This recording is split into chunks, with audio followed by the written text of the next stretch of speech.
We have an SOP, a standard operating procedure of how communication happens at work, because we understand there needs to be respect. Both sides need to be heard.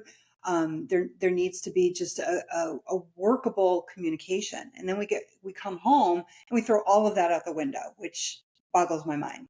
So same thing at home. Create your SOP for communication. What does it look like?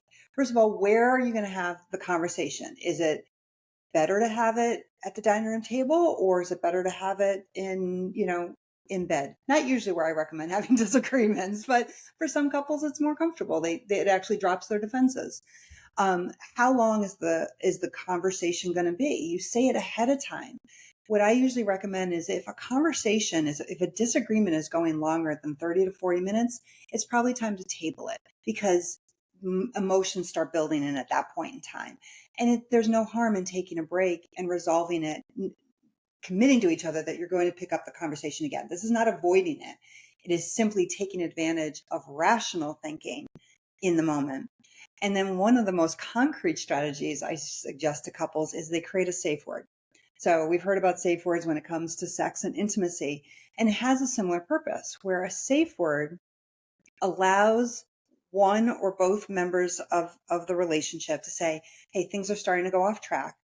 Let's take a break and let's follow our SOP for the break. So it might be, we're going to take 15 minutes. We're each going to go to separate areas of the house. We're going to do something that calms, each of them respectfully calms them down. And then we're going to get back together. We're going to meet in the living room in 15 minutes. But the safe word, I usually tell couples that the best types of safe words are ones that are based on a happy or funny memory from their relationship.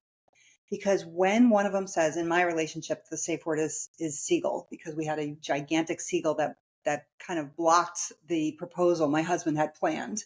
And I don't like birds, so a big seagull was not comfortable for me. So when I say seagull, when we're having a conversation that is starting to build in emotion, we both stop. But when I say the word, it connects us. It reduces the cortisol, the stress hormone, and it starts to build the oxytocin, which is our hormone that builds connection. Because I've said one word that brings us back together around a moment in our relationship that was really enjoyable. It makes us both smile. We might not smile in the moment because we're both still stressed out, but our brain is smiling. And that gets us closer to reconnection when we come back to continue our conversation.